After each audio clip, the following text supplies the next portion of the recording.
समोसा बिरयानी। एक गांव में भगवत सिंह लक्ष्मीबाई नाम के पति पत्नी रहते थे और सुधीर सिंह नाम के 2 बच्चे थे। भगवत सिंह की बाजार में 2 दुकानें थी। एक समोसा शॉप नाम की समोसा की दुकान थी और एक बिरयानी पॉइंट नाम की बिरयानी बेचने की दुकान। उनको भगवत सिंह के आदमी ही देखते थे।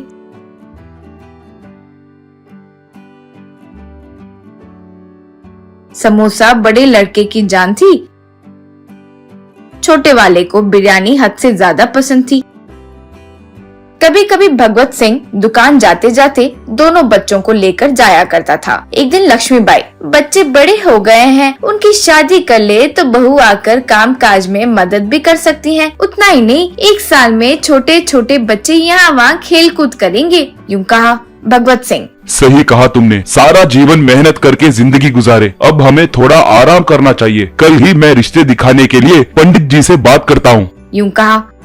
ऐसे दोनों बच्चों की शादी हो गई। बहू घर आ गए। भगवत सिंह और लक्ष्मीबाई चैन की सांस ले, उससे पहले ही दोनों बहुओं के बीच में झगड़ा शुरू हो गया। छोटी छोटी बातों पर दोनों लड़ते रहते थे।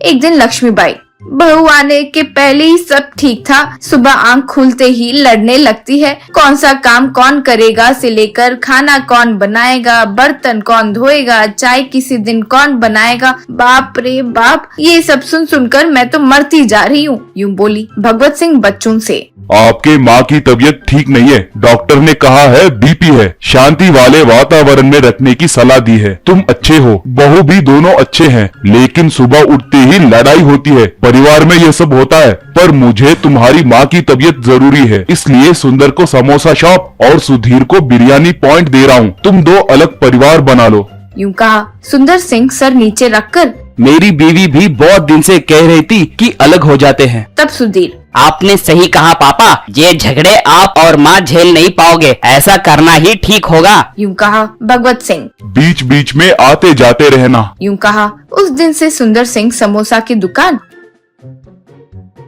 और सुधीर बिरयानी पॉइंट संभालने लगे।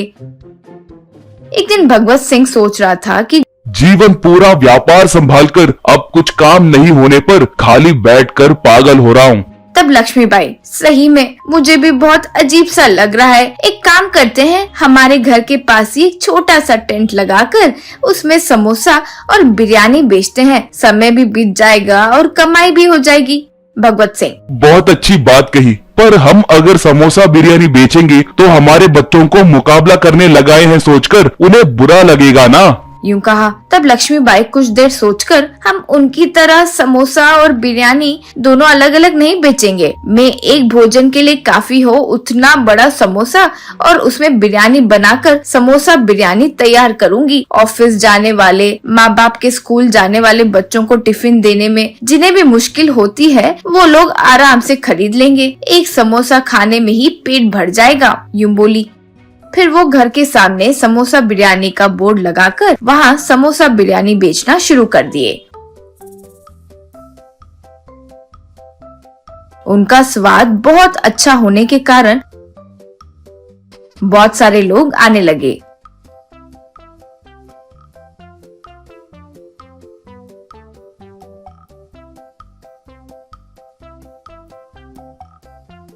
सुधीर और सुंदर की बीवी एक दिन मिलकर बात कर रही थी। सुंदर की बीवी, देखा हमारे ऊपर ईर्ष्या होने से हमारे सास ससुर ने क्या किया। हमारी वृद्धि देख नहीं सकते, कुछ नया बनाकर हजारों कमा रहे, हजारों।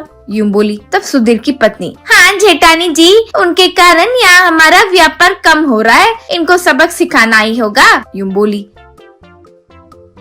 फिर दोनों भगवत और लक्ष्मीबाई के घर गए। उनको देखकर समोसा बिरयानी बना रही लक्ष्मीबाई खुश होकर, बच्चे नहीं आए? यूँ पूछी बड़ी बहू। वो लोग शॉप में है सासू माँ, आपकी तबीयत कैसी है? ऐसी ही बातों में उलझाकर उनके देखे बिना लाया हुआ पाउडर समोसा बिरयानी पर छिड़क कर, अब फिर आते हैं माँ, आते हैं, कहते हुए चली गई। सुंदर सुधीर से, रे जल्दी आ, माँ के बनाए समोसा बिरयानी खाकर कस्टमर सारे उल्टी कर रहे हैं, पुलिस वाले भी आ गए हैं। यूँ कहा।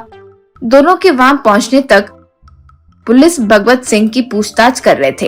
एसआई, फूड पॉइजन कैसे हुआ? आप उम्र में बड़े लोग हो, आपके दुकान का नाम है, सच बोलिए नहीं तो जेल जाना होगा।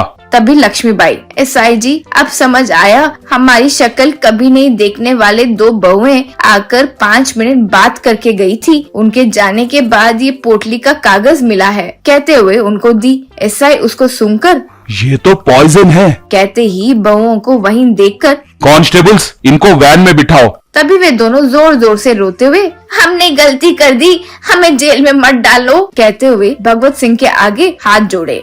भगवत एसआई से, बेटा ये हमारे परिवार का विषय है, बहुओं ने अनजाने में गलती कर दी, मेरा मुंह देखकर इन्हें छोड़ दीजिए प्लीज। एसआई, स्टेशन ले जाकर इनकी अकल ठिकाने लाने का सोच रहा था, पर अब आप बोल रहे हो तो छोड़ देता हूँ। कहकर पुलिस वाले वहाँ से चले गए। भगवत सिंह बच्चों से, तुम घर खाली करके आ जाओ, सब साथ में रहेंगे, अलग रहने पर सबके इतने गंदे ख्याल आ सकते हैं। यूं कहा। तब से सब साथ में रहकर समोसा बिरयानी तैयार करके बेचकर खुशी खुशी रहने लगे।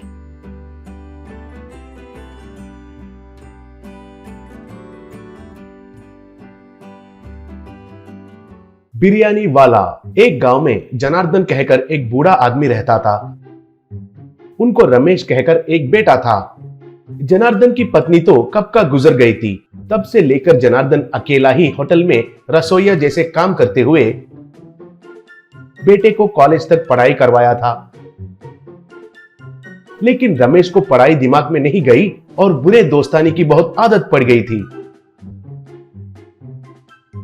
एक दिन जनार्दन से सामने घर में रहने वाला वासुदेव, देखो जनार्दन, तुम बहुत दिन होटल में रसोइया जैसे काम करके खाना अच्छा बनाते हो कहकर एक अच्छा नाम कमाया, लेकिन तुम होटल में दिन रात मेहनत करके अच्छा से खाना पकाकर घर देरी से आने के वजह से तुम्हारा बेटा रमेश बुरे दोस्तों को इकट्ठा करके घर में ही पत्ता खेलकर बहुत न्यूसेंस कर रहा है कहकर केवल मैं ही नहीं, इस गली में सब लोग कह रहे हैं। इसलिए अगर तुम्हारा बेटा सही रास्ते में आना है तो तुम्हें उसको काबू में रखना होगा, नहीं तो और भी बिगड़ जाएगा, कहा।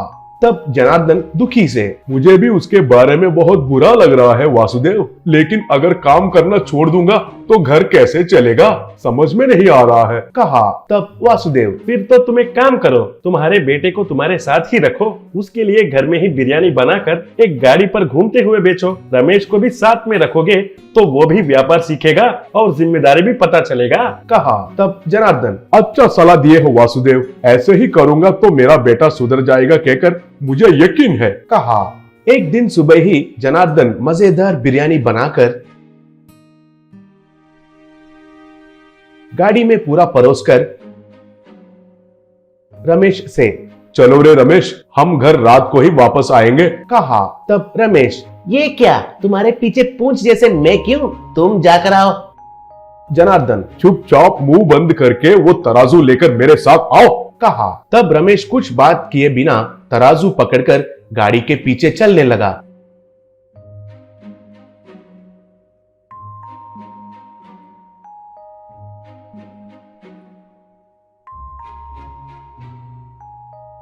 जनार्दन एक सेंटर में रोककर, बिरयानी सर, बिरयानी, स्पेशल दम बिरयानी, कश्मीरी बिरयानी सर, आइए आइए कहकर पुकार रहा था। तब लोग रुक कर देखने लगे। तब एक आदमी, अरे वाह, ये बिरयानी का खुशबू तो 1 मील की दूरी तक आ रहा है, फिर भी बिरयानी को पोटली में डालकर बेचे बिना ऐसे इधर पूरा परोस के क्यों बेच रहे हो, पूछा। तब जनार्दन, ऐसे सारे बिरयानी को इधर परोसने के वजह से ही आप उसका खुशबू सूंघकर रुक गए हो बाबू।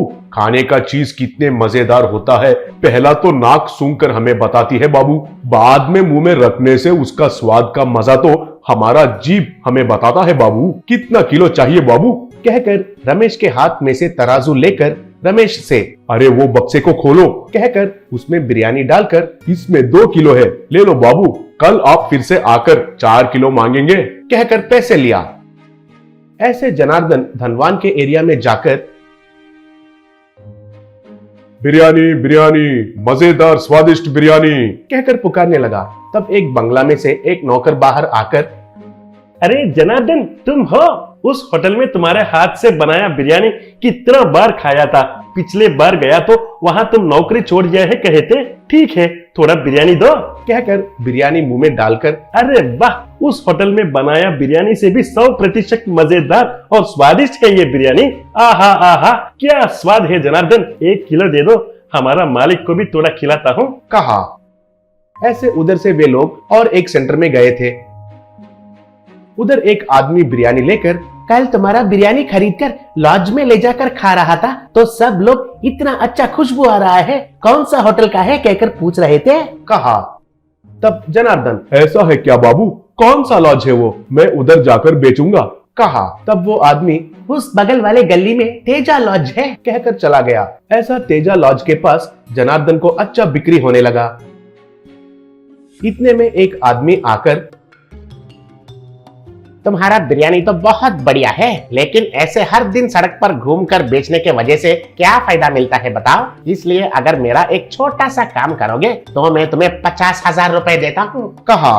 तब रमेश, 50,000 क्या करना है बताइए, मैं करता हूँ। कहा। तब जनार्दन, तुम चुप रहो कहकर उस आदमी से, एक छोटा सा काम के लिए 50,000 रुपए देंगे कह रहे हो तो जरूर वो अच्छा काम तो नहीं होगा, फिर भी कौन सा काम है वो, पूछा।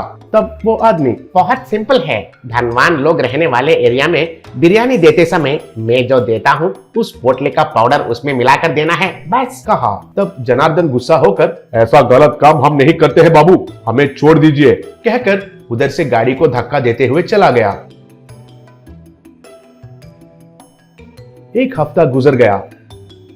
धनवान के एरिया में मोतीलाल कहकर एक गहनों का दुकानदार के घर में सबको नशे का दवाई से सुलाकर 6 करोड़ के गहने और 70 लाख का कैश का चोरी हुआ है कहकर गांव भर बात करने लगे। जनार्दन को बुखार आकर घर में सोया हुआ था। पुलिस आकर जनार्दन को उठाकर हाथों को हथकड़ी लगाए। तब जनार्दन घबराते हुए, मैंने क्या किया है सर, मुझे क्यों अरेस्ट कर रहे हैं कहकर हल्ला मचाने लगा। तब इंस्पेक्टर, मोतीलाल का बंगला में नशीला दवाई मिलाया हुआ बिरयानी बेचकर घर में सबको बेहोश करके चोरों को मदद करने के लिए। कहा। तब जनार्दन, सर मैं तो 2 दिन से बुखार से पड़ा हूँ, मैं बाहर नहीं गया था सर। कहा।